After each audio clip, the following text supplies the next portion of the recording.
Hey everyone, welcome to season 3 of Tips Appreciated. As you probably noticed, we took a little bit of a break just to mentally recharge, but also mentally recharge. So episode 1, super exciting. We have David from Tokyo Fresh Podcast, where we talk about moving, working, and living in Japan for the past 5 years, dispelling the mystique of Japan, top food choices of visiting Japan, tips for tourists going to Japan, and of course, we can't forget his perspective on 7-Eleven. So hang tight. Here's episode 1 of season 3. So welcome to the show, David, and happy to have you as a guest.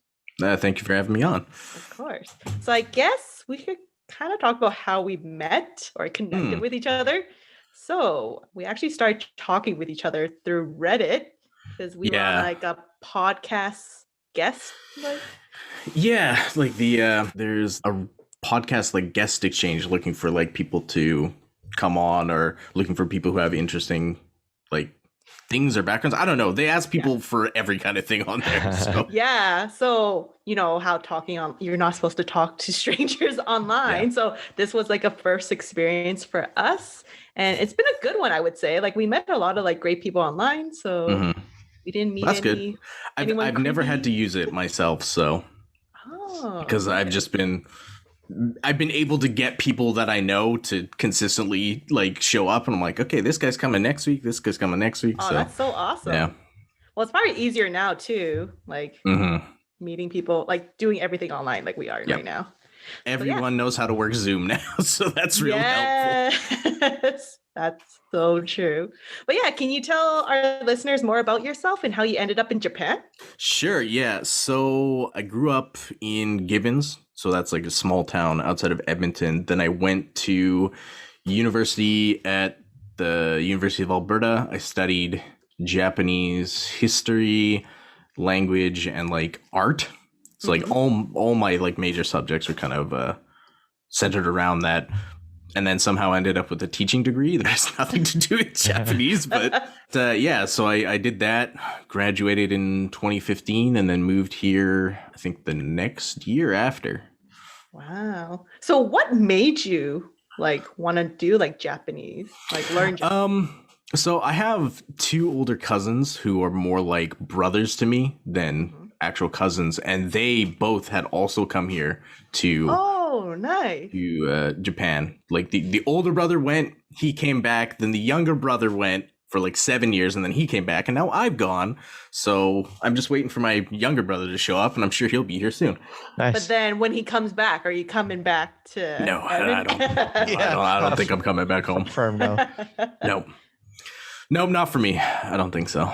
Wow. Okay. So then can you describe your experience in like teaching over there? Oh man, how long you got? I don't know. For me, it's been good, but I mean, I can only speak for myself. It's, I think it's, if you're coming over as someone who's similar to me, who had a teaching degree, who taught in schools in Canada, you're going to have maybe a little bit of a tough time coming to grips with the fact that you're no longer the main teacher. Your job title is assistant language teacher. Assistant being the key word there, right? So okay. You have no say over what's being taught, how it's being taught. So you kind of just have to let that part of being a teacher go. Oh, wow. So I thought they would kind of let you be the lead, especially. That all depends on who you have as the Japanese counterpart.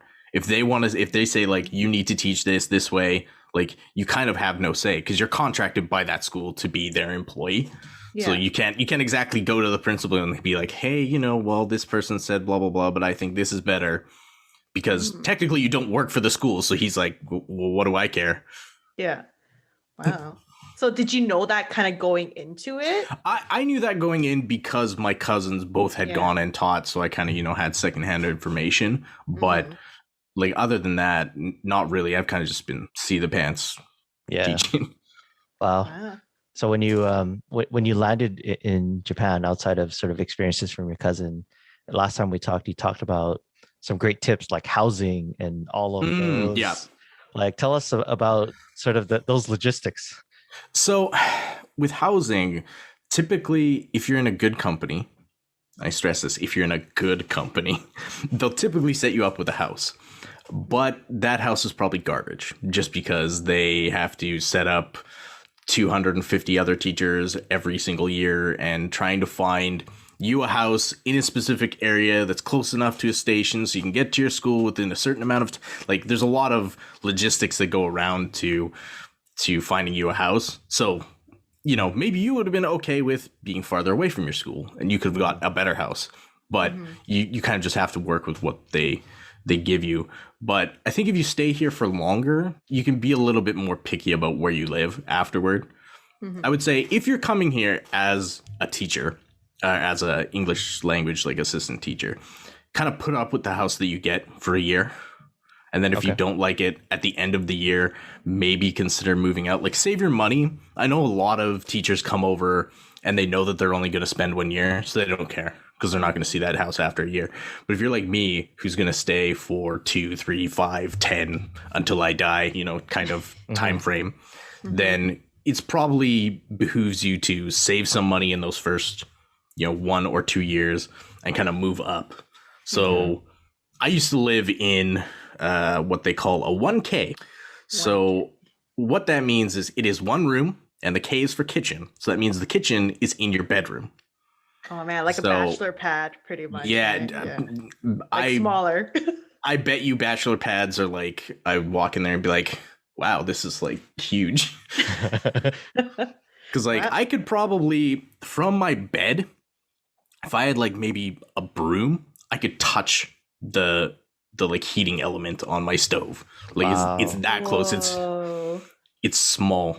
So and, are like, you laying like, down? Yeah. So are you in like a twin bed then, or like a no? big, I'm in a single. I wish I was in a twin bed. Really? Wow. Yeah. I mean, I guess now I sleep on the floor, so like, what's a bed? But that's true. fair enough. That's Fair true. enough. yeah. Oh, that's crazy then. But is housing like really expensive over there? Like even for that 1K, like is it like?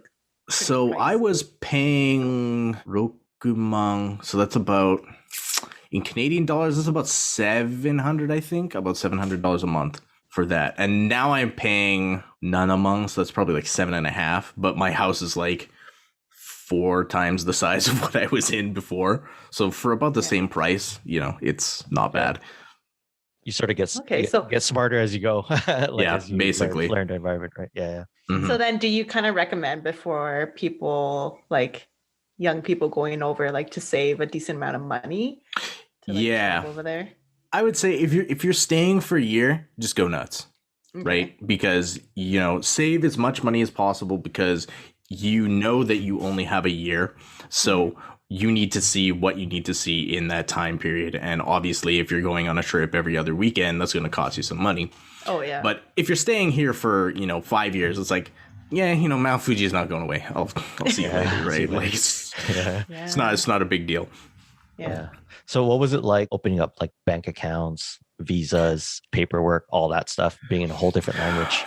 The visas and paperwork is pretty easy because it specifically deals with immigration. So like typically there is an English form for most places, because when you're coming into Tokyo, and that's where most of the foreign residents who are coming from another country have to land. So they just know, okay, well, X amount of people are going to speak English. So we have to have some kind of way to accommodate that people. It'll just make our life easier. So that stuff is either usually done in your first year. Your visa will be done by your company because your company has to set up all like how they're getting you a working visa and whatever. But then after that, you're kind of on your own. Some companies would be nice and they'll do the visa for you. My company is not, so I have to go to the hellhole that is immigration every single year. Do you get to pick the company you go with, or you're kind of just stuck? Yeah. You get to. The thing is, you can pick the company that you go with. The problem is typically you don't get to pick the school because you're a contracted like employee, so they just send you to wherever they have a spot to fill. Right. Interesting. Okay. So then when you went over, did you happen to like go to the school that your cousin was teaching at, or it was like? Oh no. He was. Where was my cousin was in Matsumoto, which is like way up in like central Japan, kind of in the mountains, and I'm in Yokohama right now, so pretty far away from where he is. But yeah, my other cousin taught in West Tokyo, So like I know where he was because I came to visit him in high school, but no, I'm like nowhere near any of that's like a completely different jurisdiction from where I'm at.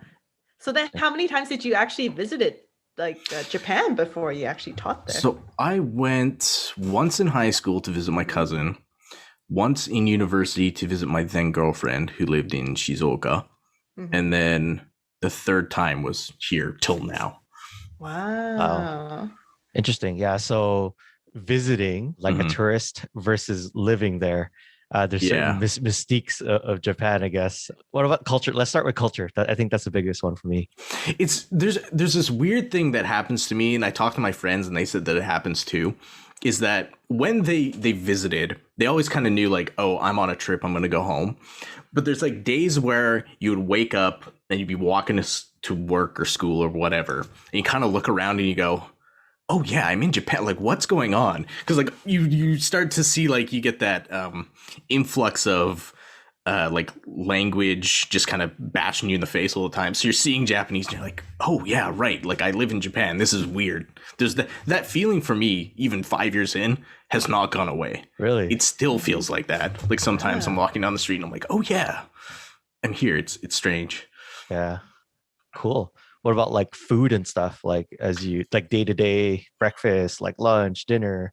That I can keep pretty similar to what I had. Like I like for breakfast, I'll eat like cereal or something. Typically, I skip breakfast at my house, but when I'm going to work, I'll get go to like the convenience store and get onigiri or something. Oh yeah, those are good. Take that to work and eat that. I kind of have like a ritual now where I get 2 onigiri, go to work, eat that in the morning, then do my stuff. Like, okay, don't talk to me before I've done it. And so then if you do that like every day, does like the convenient people, like the people working there, recognize you? It's like, oh yeah, I mean, they probably do, but I think because I talk to them and interact with them in Japanese, they kind of don't know how to approach me. They're like, oh, should I speak to them in English if I know English, or should I speak to them in Japanese? Like, I don't know how good their Japanese is.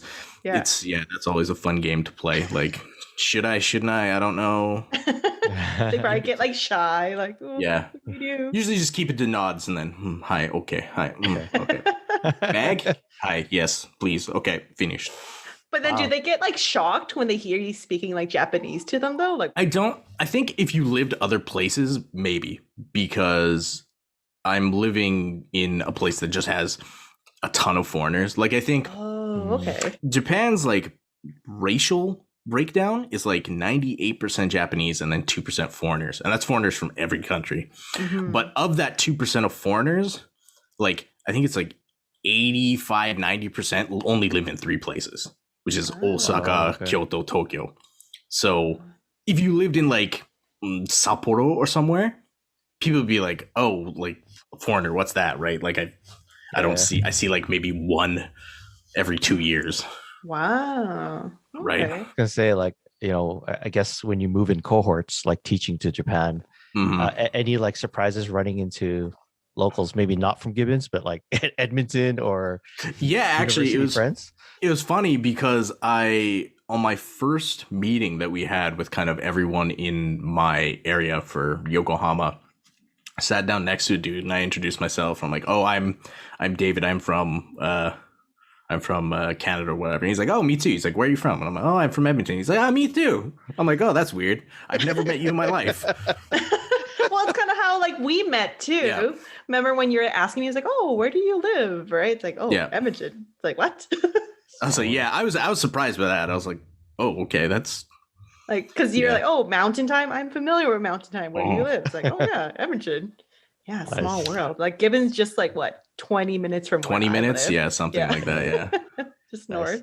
Yeah, you touched on work a little bit like earlier. So as you build up seniority, I assume like being there longer, does the work curriculum change, like in terms of you having a say, or is it just more like you guiding the newbies coming in? So here's kind of the weird thing. So like there is basically no seniority in this job. Like this is like a job where either you stay in this job forever and ever because you don't improve your language skills, your business skills or whatever. You stay in this job forever, or you get out within 3 to 5 years or even 1 year. That's typically why this job only offers you like 1 year contracts at a time, because people like to often just, okay, I'm done, I'm gonna go at the end of this year. So typically there's no seniority unless you move up in the company to like a like managerial role. I see. But that's like really hard. Like you have to know Japanese, you have to be able to deal with your board of education, you have to do all this other stuff, sell your company to the board of education, because they're the ones ultimately who are deciding what company they're going to hire for that school year to send all your teachers out. So like if my company doesn't win the contract for my area, I essentially have no job. Interesting, right? Wow. Yeah. The other thing is, I think we talked about last time, just the work culture there. I mean, from North America, we read about how hard, the Japanese work. What's your observation on trains? Or... So I would say that's partially true. Okay. You read a lot of stuff about like how, Japanese people work super hard, and some of them do. Some of them will stay overtime for 4 or 5 hours every single day and just, go nose to the grindstone, just do it.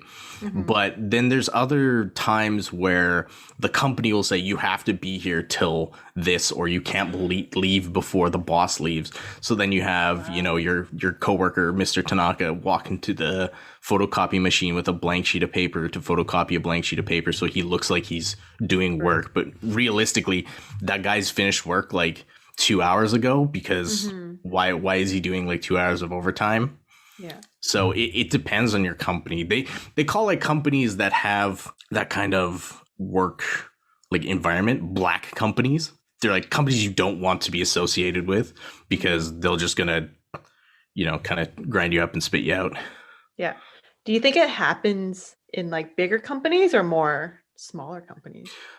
I think in bigger companies, it probably happens a little bit more. I wouldn't say something like a company like Sony wouldn't be like that, because it's big enough and it's global enough that they've kind of taken a lot more from Western cultures as well, because they kind of want to have parity between all their different regions, right? Like Sony Europe and Sony North America, they want to have kind of a similar thing. But a mid-tier Japanese company ran by a dude who's like 90 years old on his deathbed, and he's been doing it since the Edo period when the shogun was still alive. Like, yeah, he's going to run it that way because that's just what he knows, right? He knows. Yeah.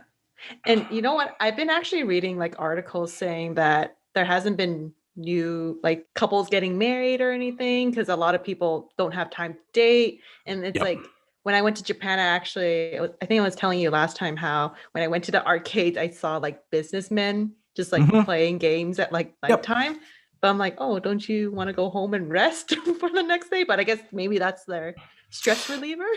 Yeah, it's that or alcohol, unfortunately. Yeah, it's crazy. But like, speaking about alcohol, don't they like if the boss wants to go out to drink, then they kind of have to go with him? Or that is a very time tested like tradition. Like like drinking alcohol or like going to an izakaya, which is like a Japanese style pub, is like pretty common in Japan. Like that's just kind of what you do. But I think on the one hand, people do it because they're humoring their boss. And then on the other hand, people are doing it because the boss is paying for all the alcohol. Yeah. So really, you get your give and take. You're like, all right, I guess. Interesting. Yeah. Wow. Okay. So the last time I was in Japan, I think I was 6, and I've been wanting to go back, and I have a wife and 2 kids. So as a tourist view now, what would sort of be your recommendation? Obviously, is it like Tokyo, Osaka, Kyoto, like, the big centers you're talking about? Yeah, I would say for me, if you're coming over for a week, 2 weeks, you could spend a week or 2 weeks just in Tokyo. Like, okay, you don't even have to go anywhere else, just in Tokyo. I know a lot of people like to do this like weird thing where they're in Tokyo for 2 days and then they catch a Shinkansen to Osaka and then they're there for like a minute and then they go to Kyoto. Like, I understand why people want to do that because they want to get the most out of their trip. Yeah. But that's just way too breakneck. When you're riding a bullet train every second day, Right. You're gonna be dead by the time you get to Osaka. Yeah, the first time I went to Japan, we spent a week in Tokyo, but the second time I went, I was like, okay, I don't really need to see Tokyo. Actually, I went to like Kyoto and Osaka instead. And I have to say, I think Osaka was my favorite out of like. I like Osaka. Yeah. Other people that I know hate Osaka, so I think Really? that's just your mileage may vary man. thing. I totally want to go there again because I think I spent like too little. Like I think I only spent 4 days, and I didn't feel like that was enough. Yeah, I I've only ever been there for like maybe a week personally myself because I don't get out that far west. But yeah, I like Osaka. Yeah. I would feel like- recommend it if you're coming. Mhm. If you're coming, Osaka is good because it's also close to Kyoto. It's like maybe an hour train. Okay. You can hit both places pretty easily. And then if you really feel like you want to go to Tokyo, you can maybe get your like ticket back home out of Narita Airport in Tokyo. So you can spend your time there, bullet train to Tokyo for the last days, and then leave that way rather than having to go back to Osaka. Right.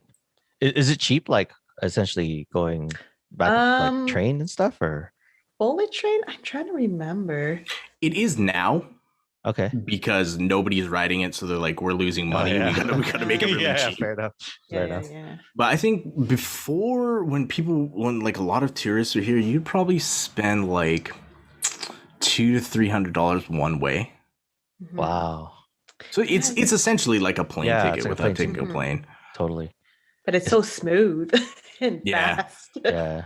That is something that's a benefit because you actually get to look out the window and not just see the ground. You can see things. As Yes, you you're can see going by. like small little towns as you're like going by. Yeah, it's so interesting. Nice. Yeah, it's been like I think 5 years since I like last went. So yeah. Yeah. Vic, you're into the food there, right? Like Oh yeah, the food is good. But yeah. David, tell us what are some hidden gems that tourists must try? I actually made a list of things that you should probably try. Right. Let me just go down my list. One of my favorites is kushikatsu. So that's an Osaka specific, well, not specific, but it's more popular in Osaka. It's basically like you take meat or something that you've put on a stick, then you coat it in like batter, and then in the table, there's just like a square thing of like oil that you just dunk it in and let it cook in the oil and then pull it out, and then you have like your condiments you can put on it. It's like making like a corn dog. At your table, kind of. So cool. But it's like you can find everything. It's like wieners, daikon, like if you can put batter on it and stick it in oil, you're good.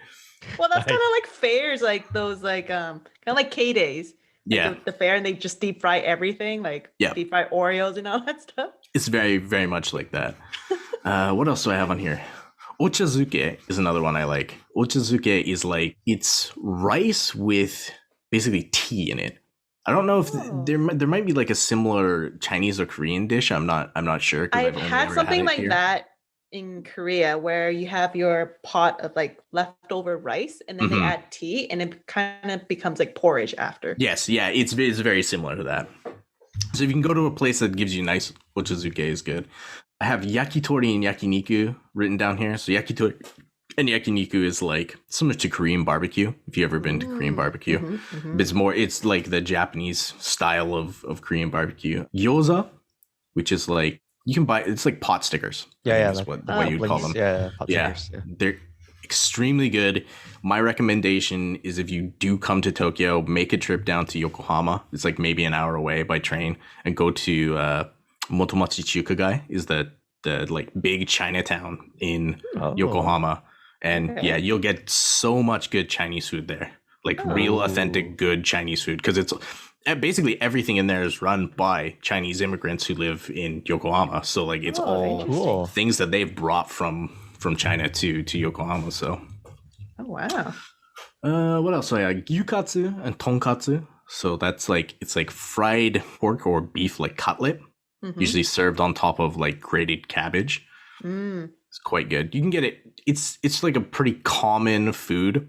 You can get it kind of there's like shops that are kind of like chains, like a McDonald's type thing. Is that the one where I think I had that where a person comes with a basket with like shredded cabbage? If you run out, they give you more? Yeah.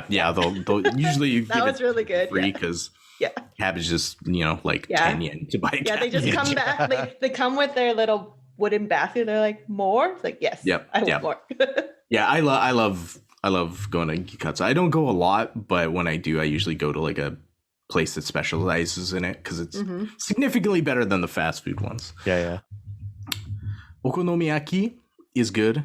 So it's like Japanese like pancake. I hesitate to call it a pancake. It's not quite a pancake, but it's like a savory pancake. So on the top you'll usually have like pork or like bacon strips or something, and then underneath is like a batter of corn, cabbage, and then like a kind of a pancake mix. You put sauce over top of it and it's great. That's also from Osaka, so there you go. There's more stuff. Nice. But there's like multiple styles of it too. You have Hiroshima style, Osaka style, and then Tokyo style. Don't get Tokyo style. I hate it. It's bad. Okay. Yeah. But Tokyo has like a similar thing called monjayaki, which is it's like mochi. So it's like Ooh. bashed rice? It's like, I don't know how they make it, but it looks like puke. If you want to stop the podcast right now, Google monjayaki. Okay. You'll just see a picture that looks like puke, like someone like threw up on a hot plate, but it tastes great. Okay, you know what kind of looks like puke? Okay, what's your take on natto? I hate natto. Okay, it's so bad. I tried natto when I was in Japan because I was like, okay, I gotta try it. It must be good, right? Do you know what natto is, Eddie? I don't. I was gonna ask. It's like fermented soybean, but you like mix it, right? You're supposed to eat it with like hot rice, right? Yeah, you can eat it hot rice. People like to eat it on toast as well. Yeah, so when you mix it, it becomes like slimy. Right? And like it's like imagine you bought like Heinz beans, but then replaced all the like tomato sauce with like Elmer's glue. No. Yeah, it's like slimy. I'm just like, what? Because I was like, okay, I'm gonna give it absolutely terrible. Yeah, I'm like, oh, I'll give it a chance, right? Like I gotta try it when I'm in Japan. And yeah, I was not a fan. The smell is bad, the taste is bad, the texture is awful. Yeah. I assume that this is kind of like a cultural holdover where like after World War II, you would eat kind of whatever you could because everything was destroyed, right? And natto is like super easy to make. It's really nutritious. It's good for you. So that's why like all the old people now really like natto because they ate it when they were kids because that's all they really had. Yeah. Like young people I talk to, it's like, oh, natto's kind of disgusting. Like, I don't want to eat that. It's gross. Like I can eat anything else, literally anything else, and I'll be happy. Okay. I thought it was just me. I was just like, no, it's definitely not just you. Because my friend didn't want to try it, but I was like, oh no, I gotta try it. But yeah, I was like, oh no. Yeah. What did your friend think, Vic? No, she didn't want to try it. She didn't want to try. I thought she. No, she didn't want to try it. She's just like, okay, that looks gross. Because I knew you had to mix it to get that slimy consistency, right? And I was like, oh, okay, this not a fan. Yeah, it's not. I've definitely made the mistake before not being careful enough at like conveyor belt sushi because sometimes they'll have like the rolls that have salmon, but they'll also have rolls that have natto. And when you mash it up like that to get it into a maki, it looks exactly the same. So I wasn't paying attention. So I pulled it off the thing and just like shoved it in my mouth. And I'm like, this is not fish. What is this? Oh no, that's the worst. Jeez. Okay, so on my bucket list that Vic talks a lot about is food from 7-Eleven. Okay. I am a purveyor of 7-Eleven. Are you? Okay, so that's the only convenience store close to my house. No, like I think in Japan, convenience store food is actually pretty good. Like, you know, they call it a convenience store, but in North America, none of that is like really convenient. Yeah. But here, a convenience store is actually convenient. Yeah. Okay. And you can get way more than just like food or snacks at a convenience store. Like you can buy like shirts, underwear, socks, like deodorant, pencils and paper, alcohol. Yeah. Like I think whatever you need, it's just there. Yeah. Like I had to go to a Watson, right, to purchase museum tickets to Doraemon. Right? Oh, okay. Yeah. So you can do at like 7-Eleven or Lawson and Family Mart. You can buy like concert tickets just at the register. The only problem is that Japan runs on a lottery system, so you might buy the tickets and then not get them. Oh, yeah. Interesting. So yeah, it's weird. So you like buy like a reservation for like a lottery, and then they'll run the lottery because more people will want to buy the tickets than they can fit in Tokyo Dome or wherever they're doing it. Mm-hmm. So you have to wait to find out if the ticket you bought you actually even have. Mm-hmm. It depends on the show. If it's popular enough, that'll happen. If no one's going, then no problem. But yeah. Okay, so going back to 7-Eleven, what's your number one thing to get there? My number one thing to get there, typically for me, I will usually buy, they have like a pork katsu like sandwich. Oh, I've heard It's about really those. good. Yeah, it's really good. Like it's cheap. It's good. It's not the best, pork katsu sandwich I've had, but if I'm just like coming home and I'm a little bit hungry, I'll, drop in a 7-Eleven. I don't know. I have like a weird ranking for convenience stores, like which one has the best this, which one has the best that. Okay, what's your ranking then? Tell us. In my opinion, if we're gonna rank all three of them, it goes Family Mart, 7-Eleven, Lawson, and then whatever else, like Daily Yamazaki, but I don't see those anymore. They're around, but yeah, like Family Mart is just kind of a really good, kind of just everything, and I prefer their onigiri to however they make it at 7-Eleven. But 7-Eleven has like better actual like meal food.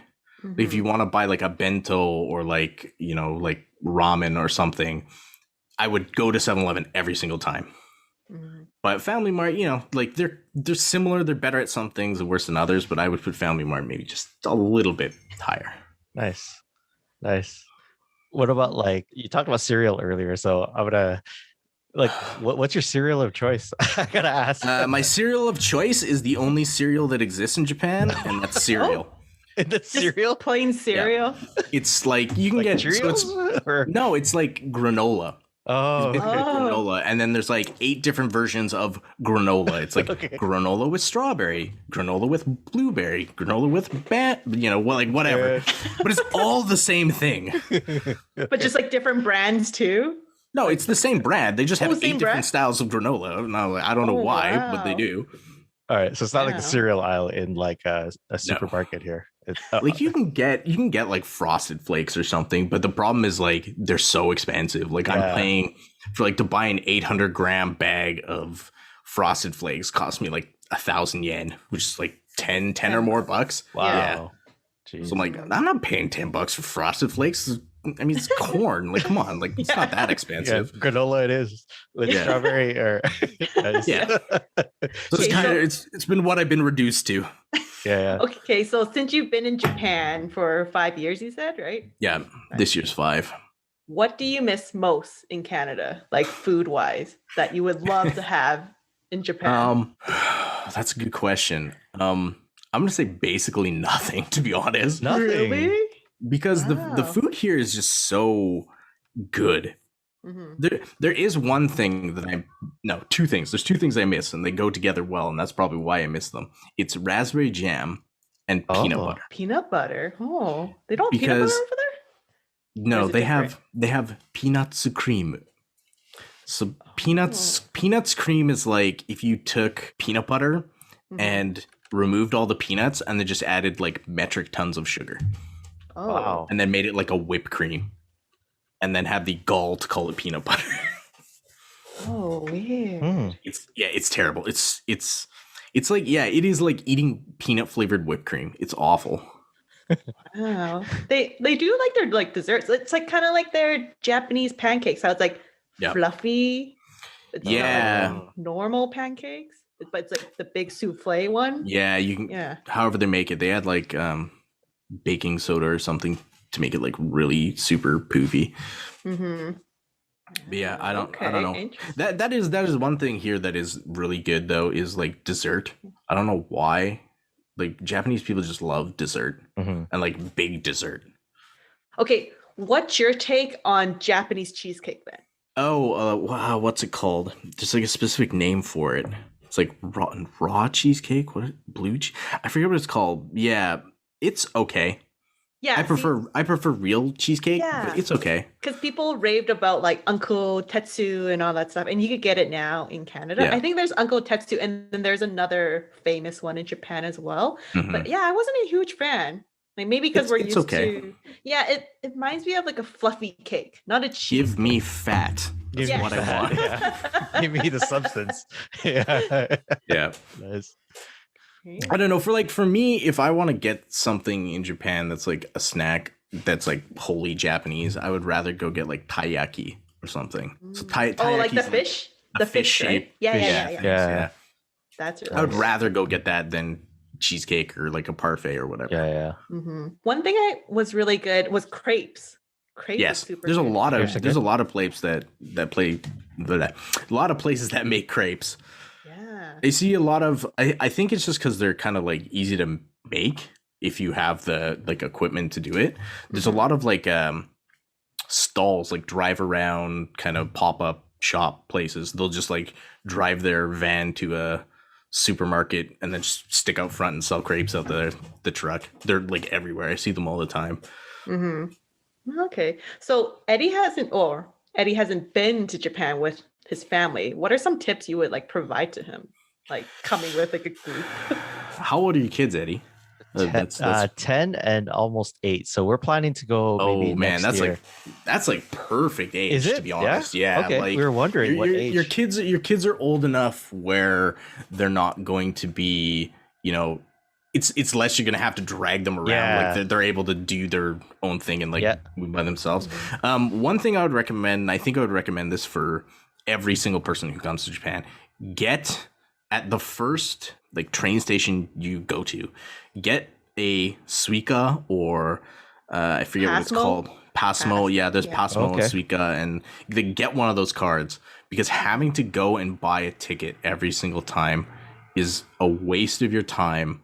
And there's no point in you doing it. Just get that ticket, drop like $100 on your card, and then you'll probably never have to go back to the machine for like a week and a half. Nice.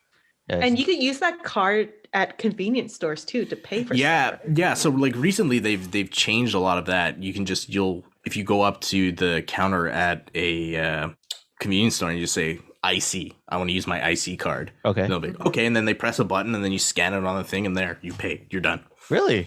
Yeah, it's So like it's like- touch debit basically. Like more. Yeah, I was gonna say it's like transportation and debit too. Yeah. Yeah, because I think they have that in Hong Kong. I think I use that with the Octopus Pass. So it's kind of like a cash pass, whatever. So you could use it to pay for stuff. Yeah. Yeah. It's really weird that that's so common, and then Japanese banks like haven't figured out how credit cards work for like Really? yeah, or like how does online banking work? It's like you can get all this like insanely complicated train system to run down to the minute and use this card for stuff, but you can't figure out online banking. Like, what are you doing? Oh wow, that's so interesting since they're like so high tech. Yeah, I still have to go like get paper money from an ATM because I can't do online banking to like transfer something to a card. Wow. What? Wow. So you still walk That's into a so bank interesting. basically. Yeah, yep. Do that. Every time I need money, I have to walk to a bank. Go to a bank. Interesting. Wow, that's Okay. so interesting. Yeah, I would have thought it'd be pretty streamlined. You would basically. think. Yeah, They've started to introduce stuff. Yeah. There's like a pay thing. This it's called pay, and you can like put it on your Apple Watch and scan it the same way you would the IC card. But that's basically the same system. Oh, okay. Well, okay. One more question about your work wise. So say there's like students that are like finishing up school like pretty soon here. Would you suggest for them to come to Japan to teach English, or you're like, no, stay away? It's not that fun. Okay, so there's a few caveats here. One is you have to have a degree regardless. So like if you're finishing university, it doesn't matter what degree you have, but you have to have a degree, and it has to be like from a university specifically. They're like weirdly specific about that. Like no college, it has to be from a university, like a bachelor's or whatever. Okay. If you are coming, at least study some Japanese. Like don't come over here like with nothing, because you're going to be so lost and you're going to probably hate your life. And if you are someone who wants to come to Japan and work, I think you should, but understand that you are coming here to work. It is not a vacation. I think a lot of people who get burned out and go home after a year despite liking Japan, the reason is because they treated the year one like a vacation, and then the second year comes around, they realize like, no, I'm not, like I can't go back to this magical wonderland for the year that I had, because now it's just I work here. Yeah. Mm-hmm. Wow, that's actually like good to know. Like it's Yeah. not like a party year kind of Yeah, thing. Like, some you're people actually here to- definitely treat it like a party year, Yeah. and those are the people who go home after a year typically. Like the people that I know that have stayed here a long time have taken it as this is my life, this is a job, it's not a vacation. I don't have a set time limit other than my contract or whatever, but I can renew that. So Interesting. No, Yeah. that's actually a really good like info. Yeah. Like, for people that want to do like anywhere, I guess, like not just Yeah. Japan. Yeah. Not just Japan. I think that is, you know, if you're coming, also be ready to just kind of acquiesce to what people ask you to do. If you're an assistant language teacher, if you're in a different job, I can't really help you because I don't know about whatever you're doing. But you know, the work culture is different. There's going to be things that you have to do at work, and you go, "Why are you doing this way?" And just you're going to have to roll with that. Like whether you think that there's a better way to do it, an easier way to do it, you know, like you just have to put up with the fact that that's the way things are done sometimes, and kind of move on with your life, even if you hate it. Mm-hmm. Okay. Then would you suggest people to kind of learn about the culture and stuff too, to kind of get a grasp of it? Because I think like before I went to Japan, I kind of thought, you know, just watching like anime and all this stuff, like, oh, okay, maybe it's kind of like this. But then actually going there, it's like obviously different. Yeah, it's.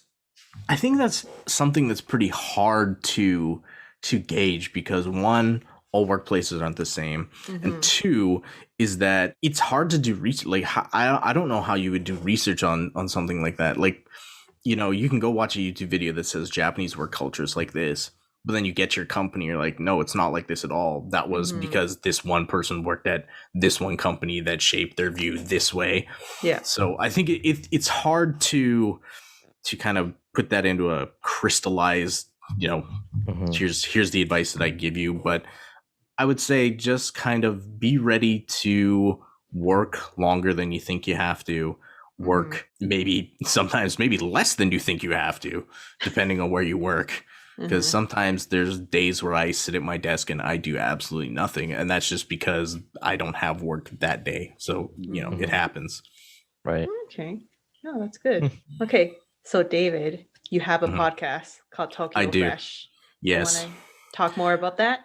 Sure. Yeah. How to approach talking about this podcast? Because man, I would say let me put it to you this way: if you are interested in coming to Japan and you want a more realistic slant on what it's like to live here and what it's like to do stuff, then I would check it out. Now, keep in mind that this is a very not safe for work podcast, so please don't listen to it with your loudspeakers on because you'll get in trouble for sure. But yeah, I think a lot of content creators in Japan give you this kind of like very puffed up version of Japan. Like, this is so great. I love this. And then you come to Japan, you're like, Japan's nothing like this. What happened? Like, yeah, it's because this person gets paid to advertise the things that you won't ever see because, you know, that's not how things work. So, you know, if you're looking for a little bit more of a realistic slant, I would say give it a listen. The first episodes are kind of more down to earth, but you know, after episode 20, we just went off the rails at this point. well, I'm looking at your episode list here. Talking to a professional Pokemon animator. Yes, yeah. That's probably the most safe for work one that I could kind of... Maybe. I think so, yeah, probably. Probably. Well, yeah, recently, yes. I would say recently, yes, that's probably the most. How did you get into contact with someone that like does like Pokemon animation? So he just sent a message to my friend over Instagram and he's like, hey, can I come on your podcast? And we're like, okay, well, what are you doing? He's like, oh, I'm an animator for Pokemon. We're like, what are you doing next week? Let's go. Yeah, let's do it. Wow, that's awesome. That is great. Yeah. Okay. That's awesome. You talk about cereal too. Cereal masturbation and Bible hentai. Yeah. Okay, that's the not safe for work titles. No? Okay. let me explain. So like the titles of the episodes are usually typically just like a 1 minute like microcosm of like something we said in the episode. So for example, the episode called Serial Masturbation, my friend brought up the fact that Kellogg's, the guy who makes the cereal, the original creator, Yeah. he had made the cereal with the intention that it would stop people from masturbating because it was like super bland and it would like take away their sexual desire or something. Amazing. Yeah. Okay. So like, that's not the entire episode, but it's just like, okay, what is this? Now I have to listen. Hey man, Eddie was intrigued just now. He's just like, what is this? Yeah. I was admiring the cover art, and then I saw serial masturbation, Pokemon, and Bible hentai. I'm like, I have to ask. But we don't have to ask. You can actually go and listen to it. So there you go. Yes, have a listen. But yeah, thanks for coming on our podcast, David. Of course, anytime. Yeah, this world is. Maybe we could do another episode. Maybe we could talk more about cities and like their food. Sure, yeah, of course. I would love to do that. I like cooking and stuff and Japanese food, so I'm super down for that. Awesome. Okay, that will be our second episode together. Okay, sounds great. So yeah, thanks so much, David. You're welcome.